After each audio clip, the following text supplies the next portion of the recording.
Hello guys, எங்களோட morning routine பார்க்கலாமா? Morning எழுந்துச்சி refresh ஆகிட்டு குக் பண்ண ஸ்டார்ட் பண்ணிட்டான் என் ஹஸ்பண்ட். நான் இப்போ தான் தூங்கி எழுந்துச்சி வந்தேன் வீடியோ எடுக்கலான்னு சொல்லிட்டு. நான் ஆஃபீஸ் போயிட்டு இருந்த காலத்துலேருந்தே இவன் குக் பண்ணி அதுவே அவனுக்கு ஒரு ஹேபிட்டாக மாறிடுச்சு. உங்களை மாதிரி மனுஷன்லாம் இருக்கனாலதான் கொஞ்சமாச்சும் மழை பெய்யுது. என்ன மனுஷன்? நானும் நம்ம இதுக்கு டிஸ்டர்ப் பண்ணணும்னு சொல்லிட்டு நீயே கிச்சனை ஆன் பண்ணிக்கோன்னு அவனுக்கே விட்டுட்டேன்.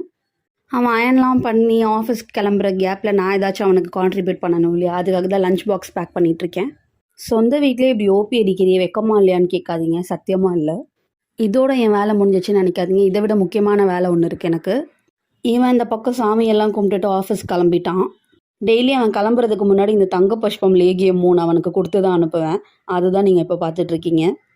இது 3 என்னன்னு சொல்லிட்டு தனியாக ஒரு ஷார்ட்ஸ் அப்லோட் பண்ணியிருக்கேன், அதை பார்த்தீங்கன்னா உங்களுக்கு தெரியும். சார் வந்து ஹாட் அண்ட் ஸ்பைஸியாக இருந்தால் மட்டும்தான் சாப்பிடுவார். இது ஸ்வீட்டாக இருக்கனால தான் மூஞ்சி ரானா கொடூரமாக போகுது. என்னப்பா தம்பி நைஸாக கிளம்ப பார்க்குறேன், இந்த குப்பையை எடுத்துகிட்டு போ.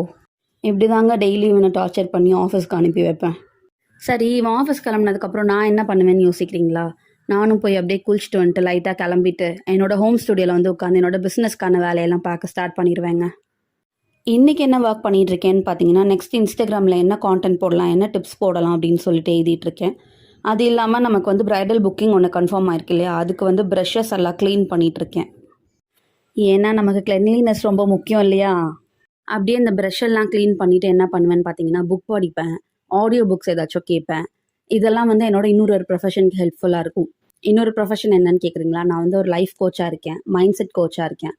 ஸோ இந்த ப்ரொஃபஷனுக்கு நான் கண்டிப்பாக டெய்லி ஏதாவது படித்தே தான் ஆகணும். எனக்கு பிடிக்காத கார்ப்பரேட் ஜாபை விட்டுட்டு எனக்கு பிடிச்ச எல்லா வேலையுமே வந்து கெரியராக மாற்றி டெய்லி வந்து எல்லாத்துக்கும் டைம் செக்ரிகேட் பண்ணி ஒர்க் பண்ணுறது ரொம்பவே நல்லா இருக்குங்க.